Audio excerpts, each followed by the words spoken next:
I witnessed it with my own eyes, clear as day, Keith colleague leaning in, pressing his lips to my wife's. And Alicia. She didn't pull away. She froze for a moment, eyes wide in shock or something else, maybe guilt. By the time she noticed me standing there, my heart was already splitting in two. That was the moment I realized that everything I trusted in Alicia was a lie. That moment changed me forever. And, if I'm being honest, this story isn't just about heartbreak, it's about taking back control.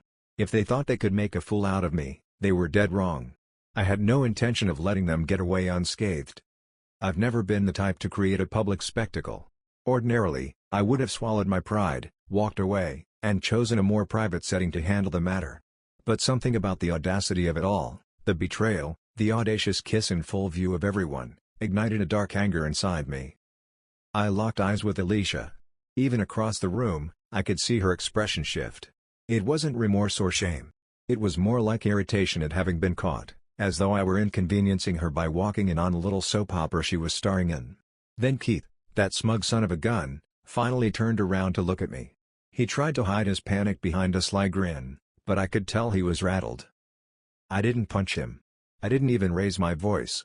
Instead, I approached them with steady steps, my heart pounding in my chest but my demeanor cool. "Alicia," I said, my voice deceptively calm, "everything all right here?" She stood frozen for a second.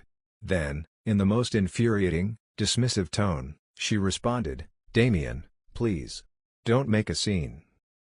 It took everything in me not to lash out. The nerve, to imply that I was the one risking a spectacle, when I just caught her letting some low-life coworker plant his lips on her.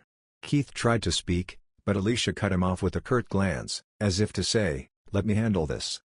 She folded her arms and gave me this scathing look, like she was annoyed at my very presence. "Keith was just leaving," she said. "It's no big deal." No big deal? The idea that she could reduce the moment of her betrayal to triviality was a punch in the gut. But I refused to let her see how deeply it hurt. I wasn't going to beg for an explanation, I didn't want to humiliate myself in front of them. Instead, I forced a polite smile. "If it's no big deal," I said, "then we'll talk about it at home." I turned to Keith, making sure our eyes locked. "You and I, though.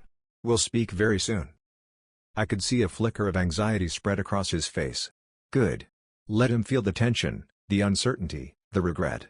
Nothing is more powerful than the threat of the unknown, especially when delivered quietly. I didn't say another word. I walked away from Alicia, from Keith, from the crowd of onlookers who had half-heartedly pretended not to notice the drama. The air buzzed with whispers, but I ignored them all. In the hallway outside the ballroom, I stopped to lean against the wall and took a breath. My mind was already racing, formulating exactly how I would handle this betrayal. One thing was certain, I wouldn't just let them get away with it. They'd started something, and I intended to finish it, on my own terms. I didn't speak to Alicia that night. After walking out of the office party, I drove straight home, my fingers clenching the steering wheel so tightly I thought it might crack. My mind was buzzing with possibilities. Should I confront her head-on? Should I collect my thoughts first and strategize? A few times, I nearly turned the car around, but something in me insisted that patience would serve me better. When Alicia finally came home, it was past midnight. I heard the front door open, and she marched in with her usual high-heeled confidence. She paused in the living room, spotting me sitting on the couch, lights off, illuminated only by the dim glow of a single lamp. She glared at me, annoyance etched on her face. "Don't lurk around in the dark like a creep, Damien," she snapped. The tone of her voice set me on edge. There was no guilt, no remorse. Just a cold, defiant attitude. I rose slowly, watching her. "You were late." She shrugged, dropping her clutch on the coffee table. "I had some business to wrap up. We had a few drinks. Nothing for you to worry about." There was that dismissive tone again. She stepped out of her heels and made her way toward the kitchen. I followed her, not saying a word. She opened the fridge, grabbed a bottle of water, and turned to face me. Her eyes were hard, as if daring me to challenge her. "How can you act like nothing happened?" I asked, struggling to keep my voice steady. She rolled her eyes. "What exactly do you think happened, Damien?" Keith got a little too close for a second. I pushed him away. "Stop being so dramatic." Her blatant lie made my blood run cold. I'd seen her, she did not push him away. She didn't do anything but let him plant that kiss. And now, she was rewriting the story, making me out to be paranoid. But instead of accusing her right then, I bit my tongue. Anger roiled inside, but I refused to show it. I needed information, needed to piece together how deep this went. If I exploded now, she'd just shut down, twist the facts, and lock me out. So I took a deep breath, forced an even tone, and said, "I know what I saw, Alicia. I'm not stupid." She smirked, took a sip of her water, then brushed past me. "Believe whatever you want. I'm going to bed." I stood there in the kitchen, hearing her footsteps on the stairs. This was a new kind of cruelty, not just cheating, but taunting me about it, acting like my suspicions were silly. A less composed man might have confronted her, demanded the truth on the spot, maybe even begged her to come clean. But I wanted more than her forced confession. I wanted justice. Cold, calculated, and precise. All these years, I had cared about her feelings. I had put her first. But the Alicia I saw now was someone else entirely, someone who had no regard for me, our marriage, or any semblance of decency. That realization crystallized my resolve. If she wanted to treat me like a fool, I'd let her think she had the upper hand. For now. I went back to the living room, sat down again, and stewed in silence. She thought I'd roll over and accept her lies. She thought I'd keep coddling her ego. But she was wrong. So very wrong. I woke early the next morning, leaving Alicia asleep in our bedroom. The tension in the house felt suffocating, so I decided to clear my head by heading out for a run. As my feet pounded the pavement, I tried to organize my thoughts, what had happened, how I felt, and the best way forward. My rage boiled under the surface, but there was also a resolute calm. I wouldn't act impulsively. This needed to be methodical. When I returned, Alicia was already up, dressed in her tailored skirt and blouse, a strong perfume wafting behind her. She barely acknowledged me, just gave me a cold glance from over her coffee mug. If she felt any guilt, she hid it masterfully. I watched her gather her things, then rush out the door with a curt "see you later." Part of me wanted to follow her. Another part, the calculating part, whispered, "Not yet." I decided to dig for answers first. If she was carrying on with Keith, there had to be clues. Alicia's phone and laptop were locked, and I wasn't naive enough to think she'd leave them accessible. But there were other ways to piece together the truth. I started simple, checking our shared phone bill records online.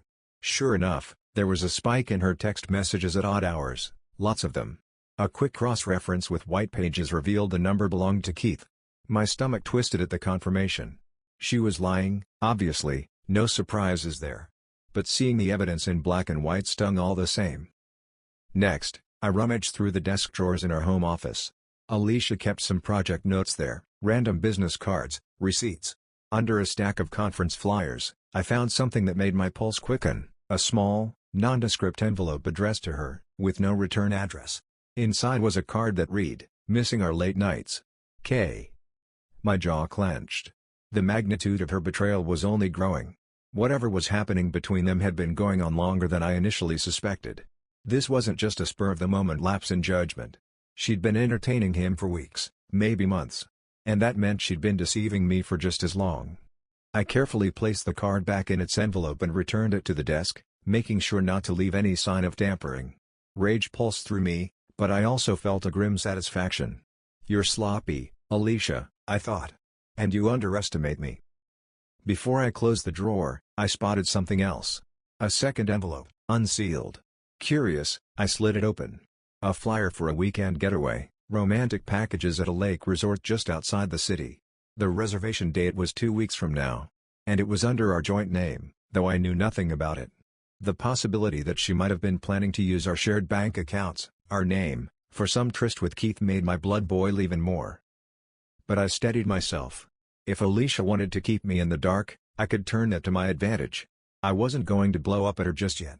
Let her think I was clueless. Let her keep planning. In fact, the idea of letting her walk straight into my trap felt deeply satisfying. As I put everything back in its place, I realized something important. I was done being the dutiful, trusting husband who looked the other way. The time for blindly giving her the benefit of the doubt was over. From here on out, I would be the one pulling the strings. If Alicia wanted secrets, I'd grant her that illusion, while I prepared a surprise of my own. When I finally stood up from the desk, my mind was made up. The path forward was clear.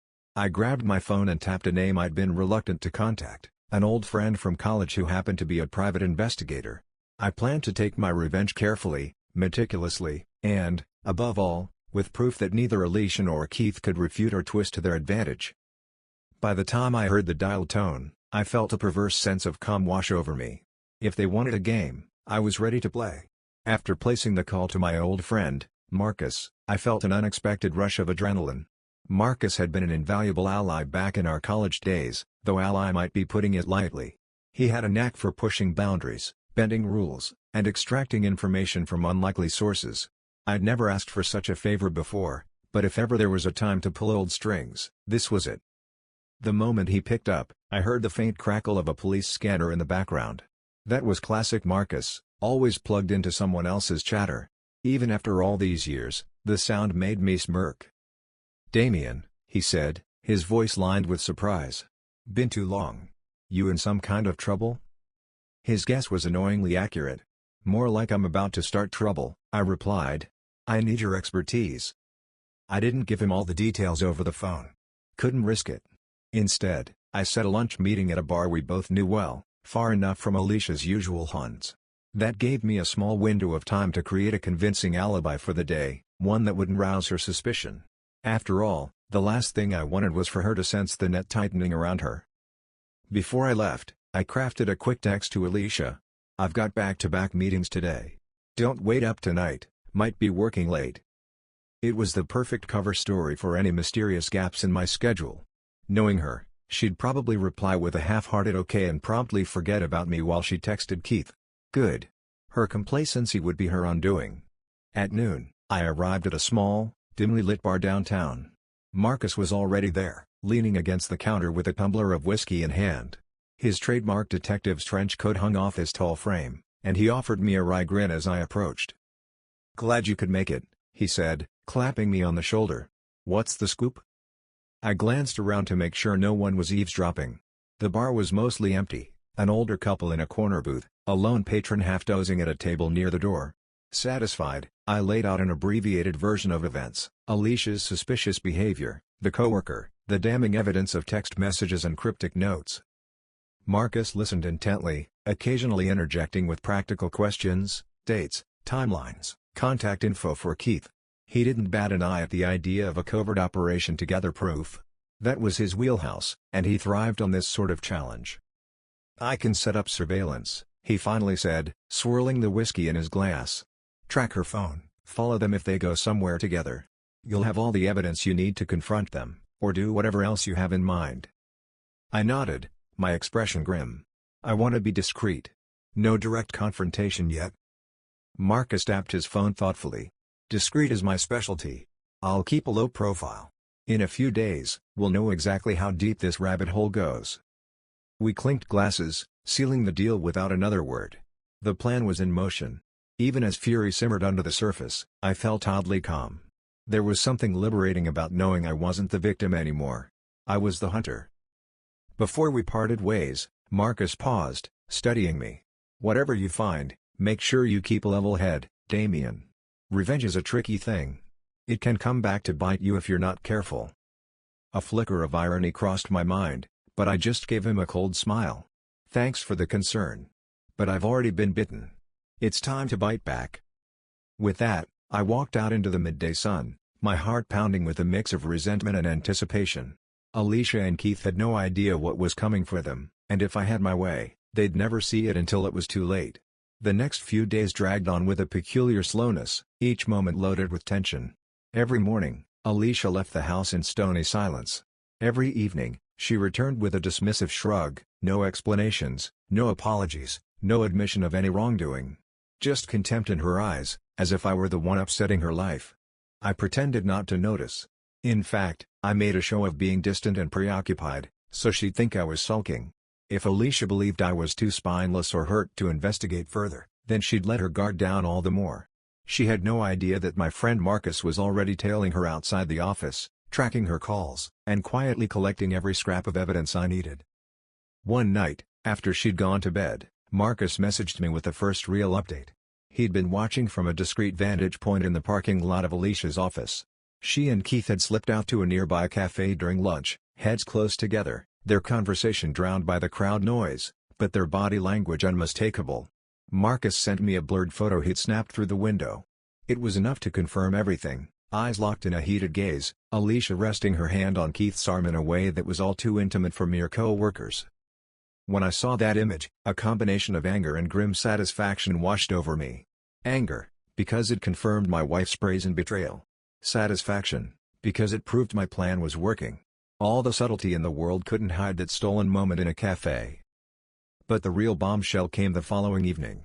Marcus discovered that Alicia had reserved a hotel suite at that fancy lake resort for the upcoming weekend, using my name and credit card.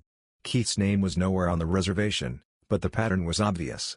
Marcus confirmed that Keith had requested Friday off work. Alicia had as well. They were planning a romantic getaway, and they intended to disguise it under the facade of a work conference or some such lie. I almost laughed at the audacity. She was going to take her affair out of town, drain my account to pay for it, and probably come home with more excuses and gaslighting. It was the perfect opportunity to catch them red-handed. And that's when I decided to accelerate my timeline. If Alicia wanted to hide in plain sight, I'd let her walk right into her own trap. Only I wouldn't confront them the usual way. No, that'd be too easy. Instead, I wanted to orchestrate a moment so shocking that neither of them would ever forget who they had tried to fool, and how disastrous the choice had been. So I kept playing the clueless spouse. Each night, I went to bed without uttering a word about what I knew. And each morning, I watched Alicia flounce out of the house, presumably texting Keith the moment she got into her car. In between, I spent every spare moment with Marcus, refining our plan. I wanted them both to feel the burn of humiliation, the sting of betrayal turned back on them. By the time this was over, Alicia and Keith would regret ever underestimating me. It wasn't enough to catch them, I needed to shatter the illusion they had woven around themselves. Let them see just how cold and merciless I could be when pushed. That weekend at the lake resort was coming fast. In just a few short days, everything would come to a head. And if my hunch was right, their entire world would crumble the moment I decided to flip the script. The days leading up to the weekend passed like slow-moving storm clouds, heavy with anticipation. Every hour felt like a countdown to the moment I'd finally catch Alicia and Keith in their grand deception. I'd arranged everything with Marcus, hotel surveillance, discreet photography, and an accidental face-to-face that would leave them shell-shocked. But 3 days before their planned getaway, I found something that pulled the rug out from under me. It happened on a quiet evening while Alicia was in the shower. My phone buzzed on the kitchen counter, an unknown number. My first instinct was that it might be a work call or some telemarketer, but something prompted me to answer it. "Damien?" The voice was female, hushed, and tense. "You don't know me, but we need to talk.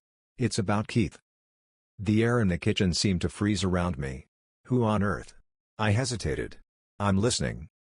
Her name was Eva, and she claimed she was Keith's fiancée. They'd been together for almost 4 years. My grip on the phone tightened as she hurried through her story. She'd suspected Keith was cheating on her. She saw suspicious texts on his phone, arranging meetups with a certain woman. Eva snooped further and discovered the woman's name was Alicia, my wife. My head started to spin. Keith is engaged? The knowledge left me momentarily speechless.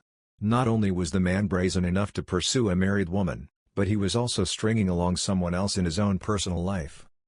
Eva continued, "I don't know if I can go through with the wedding. He keeps lying. Says it's just work stuff.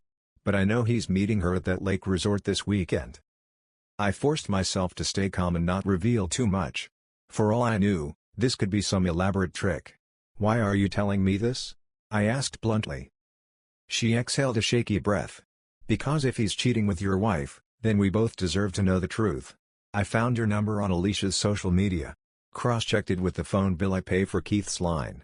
I'm not crazy, he's been texting her constantly.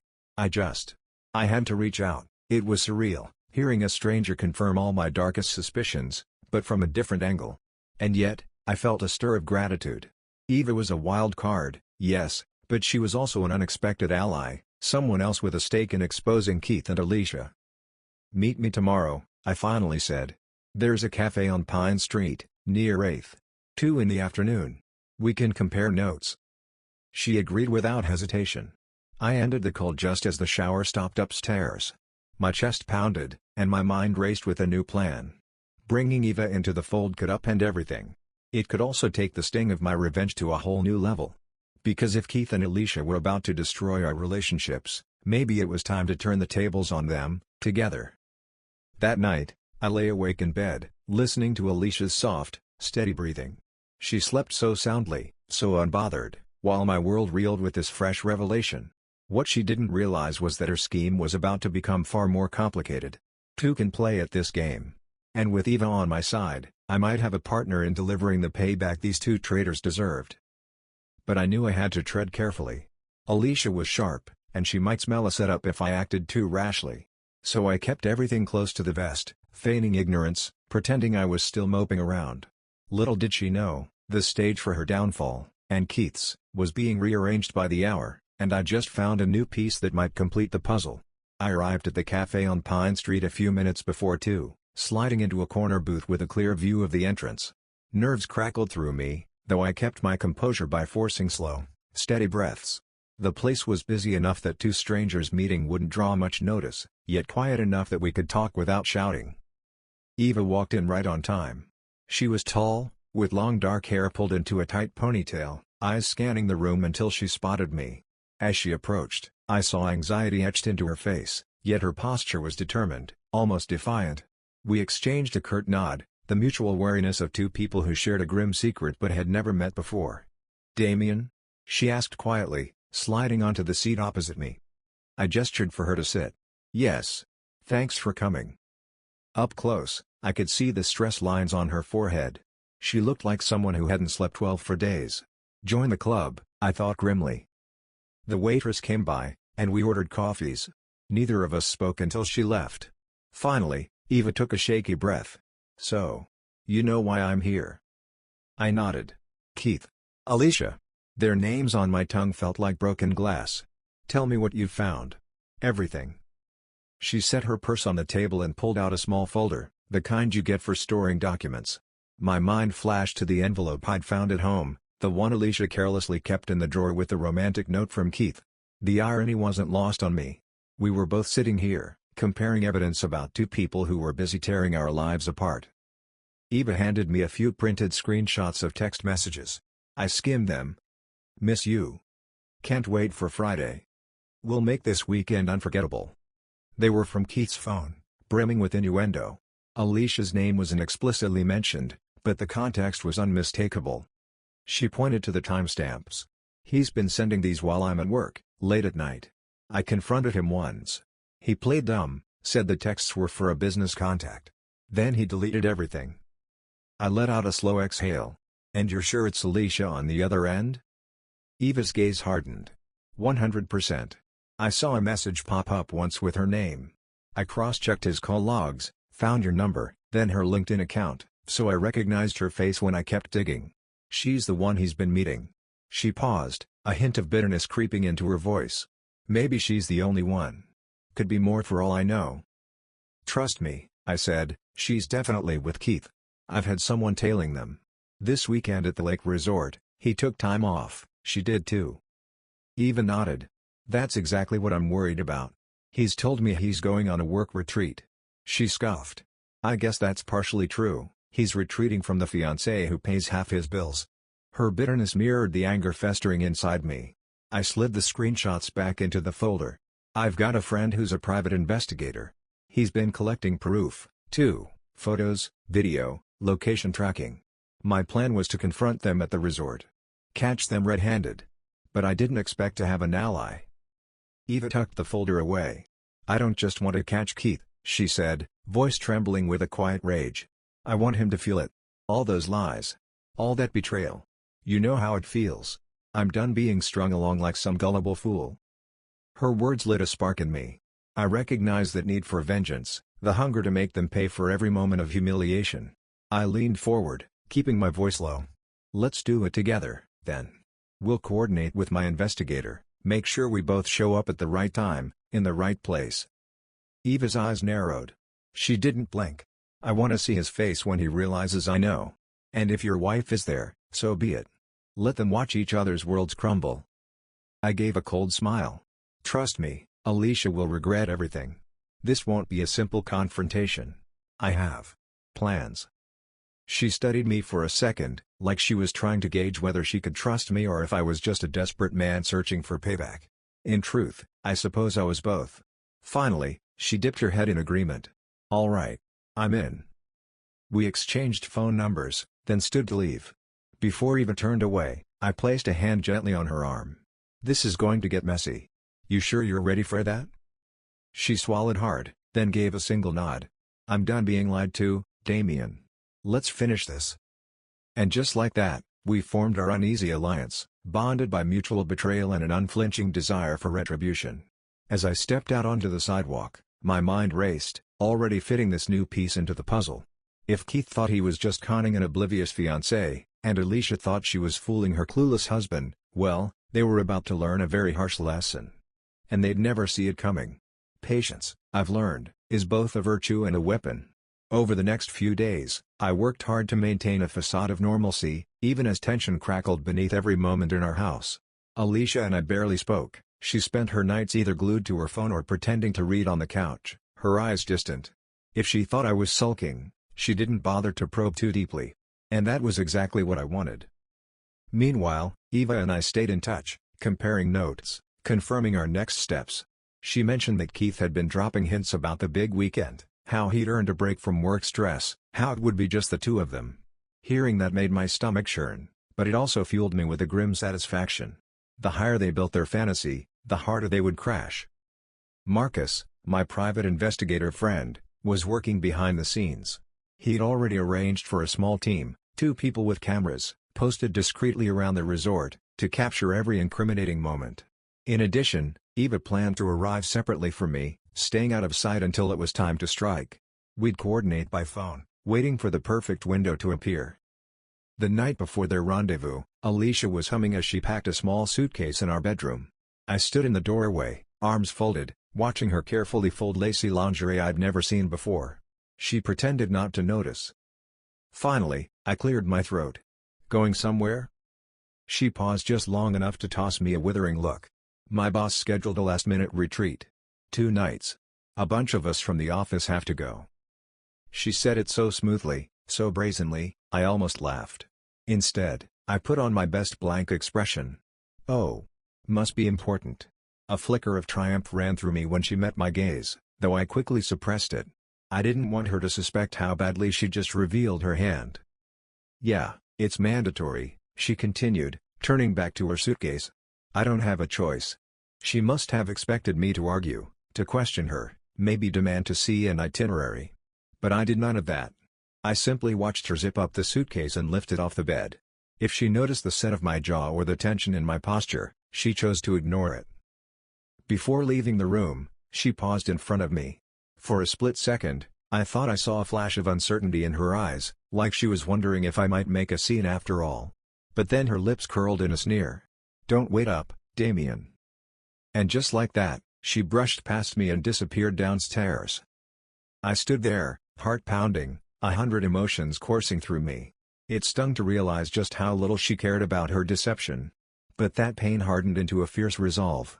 This was it, the moment we'd been building toward.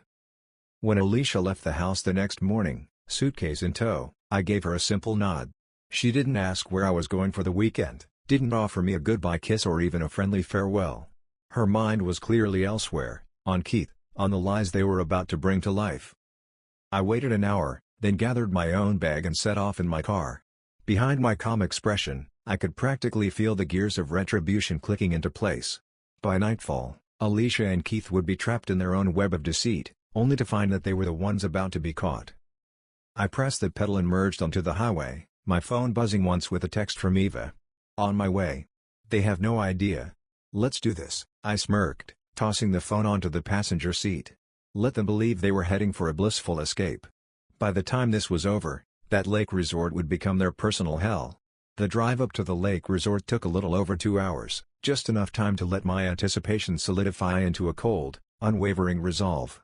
I kept replaying the plan in my head. Eva and I would arrive separately, confirm Keith and Alicia's suite number through the reservation desk, with a little help from Marcus, and then wait for the perfect moment to strike. This wouldn't be some flailing confrontation in a hallway. No, I wanted precision. I wanted every detail to land like a well-aimed blow. When I finally pulled into the resort's gravel parking lot, the sun was sinking toward the horizon, painting the sky in oranges and purples. The main lodge stood at the heart of the property, a sprawling timber building with a glistening lake behind it. Perfect for honeymooners or couples seeking a romantic getaway. A perfect setting, too, for the downfall of two lying, cheating snakes. I parked near the far edge of the lot, away from most of the other cars. My phone buzzed the moment I cut the engine. A text from Marcus. "They're here. Checked in about 30 minutes ago. She used your name on the reservation." That last line made my blood boil. Alicia had the gall to book a lover's suite under my name. But my anger only steeled my focus. Slipping on a baseball cap, I strolled into the lobby, keeping my head low. Nobody gave me a second glance. It was the usual mix of out-of-town couples and retired folks on vacation, too busy with their own lives to care about mine. I spotted Marcus near the fireplace, pretending to read a newspaper. He gave me a tiny nod, then rose and headed for the side exit, signaling me to follow. Outside, he led me around to a secluded path that twisted behind the lodge. There, he filled me in. There in Suite 214, second floor, overlooking the lake. I've got a camera set up in the corridor, disguised as a cleaning cart, so I've already caught them coming and going. They look cozy. A jolt of rage flashed through me. I pictured Alicia in that room with Keith, probably draped in that new lingerie, laughing at my expense. But outwardly, I stayed calm. I had to. "Any sign of Eva?" "She's here. Checked in under her own name. She's waiting for your signal." He reached into his jacket and handed me a keycard. "This should get you into the service stairwell, which leads to the second floor corridor right near their suite. No cameras there, except mine." I curled my hand around the keycard. "Perfect. Let them think they're safe and alone. That's when we catch them." Marcus gave me a measured look. "You sure you want to go through with this in such a direct way? If things get messy." "It won't just be messy. It'll be catastrophic for them," I cut in, voice icy. "They made their bed. Now they're going to choke on the consequences." Marcus nodded, the concern never quite leaving his eyes. He'd seen men undone by revenge before, and he was trying to warn me, however indirectly. But I had no intention of backing down. Not now. Not when I was this close. I checked my phone, a single unread text from Eva. "Ready whenever you are." Without hesitation, I typed a response. "Wait in position. I'm on my way." Slipping the phone back into my pocket, I turned to Marcus. "Show me where to go. Then stay out of sight. Whatever happens next, I want them to know there's no one here to save them but themselves." He nodded, handing me a small earpiece so we could stay in contact. Then, with a final glance, he guided me back into the lodge, steering me down a corridor leading to the service area. Every step I took resounded in my ears like a drumbeat, counting down to the moment I'd finally tear apart their sick fantasy and make sure they felt every ounce of my fury. It was time to cross the threshold. And once I was on the other side, there'd be no going back.